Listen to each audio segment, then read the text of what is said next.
New राज coaching classes के online व digital platform पे आप सभी दोस्तों का हार्दिक अभिनंदन व स्वागत है। दोस्तों, मैं RPF constable Delhi police SSC के लिए पॉलिटी की क्लास मैंने शुरू कर रखी है। आपके कई बार पॉलिटी में प्रस्तावना से प्रश्न आते हैं, तो प्रस्तावना के महत्वपूर्ण वाद आ जाते हैं कि किस विवाद में प्रस्तावना को महत्वपूर्ण अंग माना गया या नहीं माना गया। इस प्रकार के आपके प्रश्न आए होंगे, आपने देखे होंगे।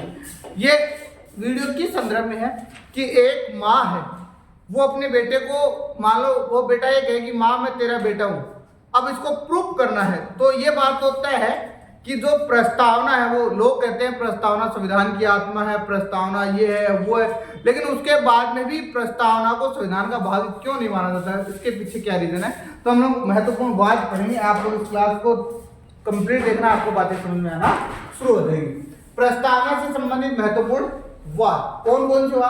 पहला जो मामला गया 1950 के एक मामला है जिसको आप लोग कहते हो एम के गोपालन। 1950 एम के गोपालन बनाम मद्रास राज्य मामले में सर्वोच्च न्यायालय ने अर्थात सुप्रीम कोर्ट ने ये कहा कि प्रस्तावना संविधान का भाग नहीं है। सबसे पहले किस वाद में ये कहा गया प्रस्तावना संविधान का भाग नहीं है? तो वो एम के गोपालन मामले में कहा गया। मद्रास राज्य के वर्षेज हुआ, उसमें ये कहा गया, सुप्रीम कोर्ट ने ये कहा कि प्रस्तावना संविधान का भाग नहीं है। तो ये आप लोग मानो जो ये संविधान में बाउंडर बना रहे थे कि प्रस्तावना संविधान की आत्मा है, ये है वो है, और जब प्रस्तावना संविधान का भाग ही नहीं है तो आत्मा कहां से हो जाएगी। उसके बाद में दूसरा जो मामला गया सुप्रीम कोर्ट में, वो गया 1960 में। दूसरा जो मामला गया था वो 1960 में एक वाद हुआ था जिसको आप लोग सब लोग जानते हैं कि बेरूवाड़ी वाद में सुप्रीम कोर्ट ने कहा कि प्रस्तावना संविधान का भाग नहीं है। अब उसके बाद में एक नई चीज उन्होंने क्या कही कि संविधान निर्माताओं के विचार जानने की कुंजी है। ये बात जब कही गई तो अब मान लो कुछ प्रभाव पड़ा प्रस्तावना में कि उन्होंने ये कहा कि संविधान जो प्रस्तावना वो संविधान का भाग तो नहीं है, लेकिन संविधान के जो निर्माता हैं उनके विचारों को जानने की क्या है कुंजी है। मतलब यहाँ हमें थोड़ा हिंट लग जाता है कि प्रस्तावना संविधान की कहीं ना कहीं आत्मा है। उसके बाद में एक ये वाद होता है 1960 के बाद में 1967 में, और 1967 में एक मामला गया गोलकनाथ बनाम पंजाब राज्य मामले में। सुप्रीम कोर्ट ने कहा कि प्रस्तावना संविधान का भाग नहीं है। ये भी वही चीज पुनरावृत्ति कर रहा है, लेकिन उसने क्या कहा कि वह संसद इसमें कोई भी नया शब्द नहीं जोड़ सकती है।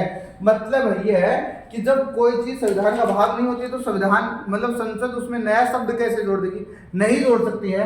और उनका विचार था उस समय प्रस्तावना में नए शब्दों का समावेश करना, लेकिन नहीं जोड़ सकती थी। संसद संविधान की व्याख्या करते समय प्रस्तावना का सहारा ले सकते हैं, क्योंकि प्रस्तावना संविधान की क्या है आत्मा है। देखो मान लो धीरे धीरे ये लोग इस बात को आइडेंटिफाई करने में लगे हैं कि प्रस्तावना संविधान की क्या है आत्मा है। ये बात उन्होंने इस मामले में कह दी 1967 के गोलकनाथ बनाम पंजाब राज्य मामले में कहा।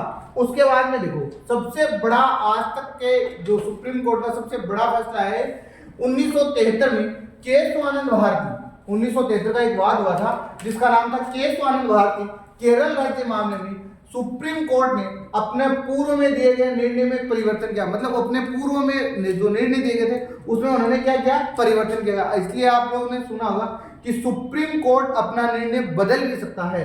तो उन्होंने परिवर्तन किया और क्या कहा कि प्रस्तावना को संविधान की भाग माना, वह संसद इसमें संशोधन कर सकती है, लेकिन आधारभूत ढांचे को ध्यान में। अब ये संविधान का आधारभूत ढांचा क्या है, ये भी इसी मामले में तय किया गया कि भाई ये संविधान का क्या है आधारभूत ढांचा है। उसके बाद में इस मामले में और आगे क्या दिलचस्प बात आती है, इसी मामले में संविधान का आधारभूत ढांचा तैयार किया गया था। आगे क्या है, इस मामले को सुनने के लिए आज तक की सबसे बड़ी जो पीठ है वो बैठी, और उसमें 13 न्यायाधीश थे। टोटल जो न्यायाधीश थे वो इस मामले में केशवानंद भारती मामले में 13 न्यायाधीश थे, और एक जिसके अध्यक्ष थे एस.एम. सीकरी की अध्यक्षता में हुआ।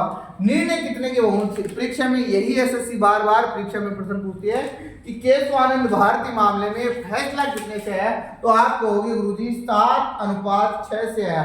मतलब 60 लोगों ने तो पक्ष और 6 लोगों ने क्या किया विपक्ष में रहा, तो 7:6 लोगों की बहुमत से क्या आया फैसला आया। उसके बाद में आगे क्या है, ये लास्ट मामला है, मतलब केस ऑन भारतीय मामले में ये तय हो गया कि प्रस्तावना संविधान का भाग है। उसके बाद में इसमें संशोधन होता है, 42वें संविधान संशोधन 1976 में 3 नए शब्दों का समावेश किया जाता है। और उसके बाद में 1994 के SR बॉम्बे बनाम भारत संघ मामले में सुप्रीम कोर्ट ने कहा कि प्रस्तावना को न्यायालय में परिवर्तन किया जा सकता है, अर्थात प्रस्तावना संविधान का क्या है, भाग है। आपको ये वीडियो कैसा लगा? अच्छा लगा तो आप इसको तमाम सोशल मीडिया पे शेयर करना।